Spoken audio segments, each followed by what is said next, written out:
Hello, my name is Mighty Alfredo, and welcome back to another episode of Backlog Reviews. In this series, we'll be looking at games that may be in your backlog, but the catch is that we won't be using a game's age or hidden gem status to score extra points, and we will be judging it as if it came out today on how worth your time it is to play.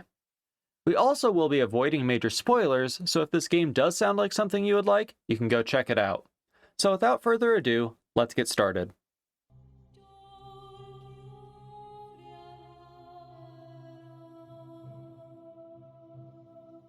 Today we are reviewing The Forgotten City, an indie game developed by the tiny three-person studio Modern Storyteller and published by Dear Villagers.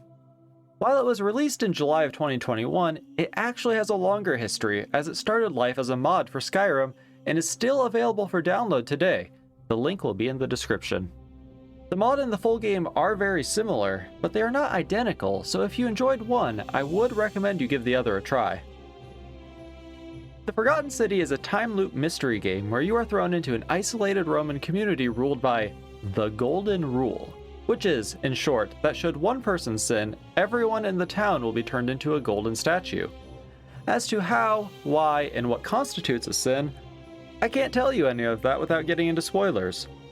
Speaking of spoilers, in order to keep this as spoiler-free as possible, I will be showing minimal dialogue or puzzles on screen, and we'll just be taking a leisurely walk through the town. Also, do yourself a favor if you're interested in this game and don't watch the trailers on Steam, as they show solutions to some of the puzzles. Let's start with some of the technical details. Opening the settings menu starts with giving you some basic interface and accessibility options. I do recommend that most people turn off the hints option though. There is a voice that whispers some vague hints to you throughout the game, and if you have hints on, the voice becomes much more specific as to how you need to solve the puzzle currently in front of you. I found the puzzles to not be terribly difficult, but the voice spoiling them before I really had a chance to think was off-putting. Obviously, play the way you want, but I would recommend at least starting with them off. Next up, you can change the resolution as well as other options. Note that there is not an option to adjust the frame rate, but it runs at a pretty stable 60 FPS. I recommend at least turning the motion blur down, if not off, as I found it to be rather extreme. All of the other settings will be to taste and hardware requirements, which, if you are running an older or less powerful setup, I would recommend double checking these system requirements before buying, as the requirements were a bit higher than I had expected. Let's talk graphics. I was very impressed with the scenery in this game. The city is beautiful, and even the small things that have been carefully placed to make the area seem lived in are full of detail and character.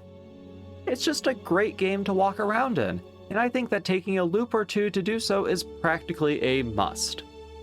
The lighting can be a bit hit and miss. Most of the time it's fine, but then sometimes the shadows can cause some unnatural extremes, going between pitch black and very bright. Faces, however, are not great. When you initiate dialogue, you get a close-up of the NPC's face. When they aren't saying anything, most of the faces are fine. Some are even great. But when they start talking, a glaring weakness of this game rears its ugly head. The animations. Watching the NPCs walk around, you may have noticed that their walking animations are serviceable, if a bit stiff. But their talking animations send you straight into Uncanny Valley, where things are realistic enough to look real, but also unrealistic enough to look weird. Some NPCs have this problem more than others, but it is absolutely present with everyone. Unfortunately, you're gonna have to get used to it, as you will be doing a lot of talking throughout the game, so let's talk about gameplay. At the start of the game, you get to choose from 4 backstories, each of which gives you a small, but ultimately inconsequential, bonus. You are then sent into some Roman ruins and you end up entering a portal to the past, when this town was thriving. Your objective is to find out which NPC is about to break the aforementioned golden rule. Should you fail to stop this from happening, or should you break it yourself, you'll be forced to restart the day. But you get to keep your knowledge and your inventory intact. If you die, you are forced to reload a previous save. Much of your time playing will be talking to the citizens, following up on leads, and solving their problems.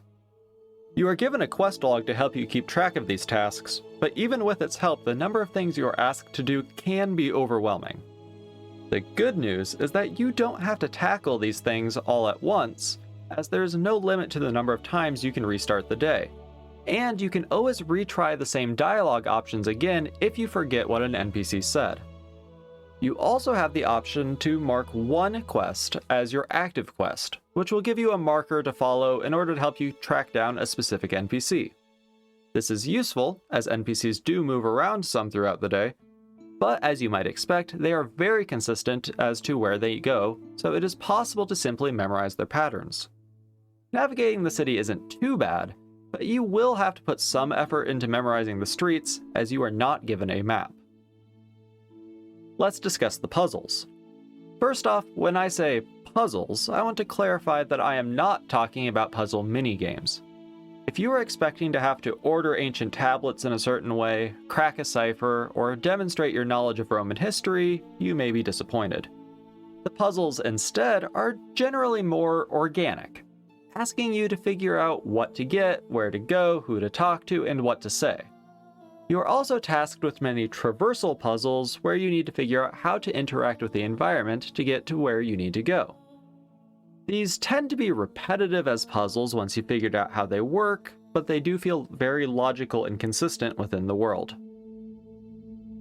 One of the game's biggest puzzle achievements, at least for me, is that many puzzles have multiple solutions. For instance, there is a locked building that you need to get into, and I count 3 different ways that you can get in, only one of which involves a key, and there are even multiple ways to get that key. I also appreciate that if you just mindlessly click through dialogue options, you may end up making an NPC mad at you, which can cause them to stop talking to you until you reset the loop. Even better though is that as you figure out solutions to the citizens' problems, you can actually send someone on errands to fix them for you in subsequent loops, meaning that you aren't steadily racking up a list of chores to do as you progress the game. For other gameplay topics, we're going to go through them rather quickly in bullet point fashion. Combat is very limited in scope and technically optional to complete the game. Your primary means of fighting is with a bow, which admittedly does feel very good to use, but that's it, unless you choose the backstory that starts with a pistol. You have a flashlight to help you in dark areas, and NPCs will even comment on it if they see it, which is a cool feature. I tried the game with both a keyboard and mouse as well as a controller, and found the keyboard and mouse to be vastly superior, as the controller has some bindings that I find to be unintuitive. The days are extremely long at a little over an hour and a half, which is long enough to do everything that can possibly be done in one loop if you know what you're doing. The city space feels very open, but some spots have invisible walls. The spots that do and don't have these feel random at times, and I would personally have preferred more consistency with this. If you get hurt, your health will heal over time, and that amount of time is actually rather quickly. The game allows, and even encourages, you to quick save and quick load at any time, which is nice, if unnecessary given that it's a time loop. Canonically, the NPCs are speaking Latin, which is being translated for you. Therefore, it feels odd that any insults they send at you are not translated, which is something that happens often. The game has a photo mode and multiple filters that you can apply, so if you're into that, have fun. And finally, all notes and letters that you find have the option to be put into reading mode, which makes the font easier to read. Alright, finally we have the themes and story. The primary theme of this game is morality. Unfortunately, you should not go in expecting something deeper or more profound than an introductory class on philosophy and ethics. To be fair, I don't think that it actually set out to lecture people on any particular moral thinking, but at the same time, I'm not sure it really says anything of substance either. In terms of story, the game has 4 endings, which are numbered in order of how much you have to do in order to achieve them. When you achieve an ending, you are told which ending you achieved, and are allowed to reload your save and continue playing the game from right before you unlocked that ending. However, the 4th ending, called the canon ending, reloads past the point of no return, so you can't go back and finish things at that point. The good thing is you'll know when you're about to achieve that ending, so you can put it off for a bit if you're a completionist. The game is also fairly short. For reference, it took me 6.5 hours to achieve all 4 endings and complete my quest journal, and in that time I got 3/4 of the Steam achievements as well.